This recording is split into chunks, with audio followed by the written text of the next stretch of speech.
आई आम्ही तुला चहा बनवायला हेल्प करू का? नको, मी ठेवते. आई प्लीज. जा आजी आजोबांना विचारून या की जर आम्ही चहा केला तर तुम्ही चहा पिणार का? आई मुकुंद दादा तीन कप पिणार. आई आजी 2 कप पिणार आहे.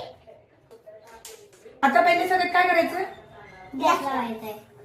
तुम्ही दोघी मला हेल्प करणार आहे. ती साडी आणि लाल साखर. चल आता काय टाकायचं सांगा?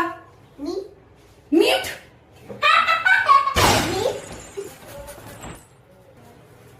याच्यामुळे चहा कसा लागतो? घट. टाकायचे दूध, मीठ, शॅम्पू. सांग. ही सांगेल. खूप घाई बाय बी डॉल माझी आहे पायुशी. द्या पहिलं कोणाला देणार आहे? बाबा. द्या. हात क्यू. बाबा कसा होता चहा? तुमच्यासारखा गोड गोड होता. छान होता, मला आवडला. ओके.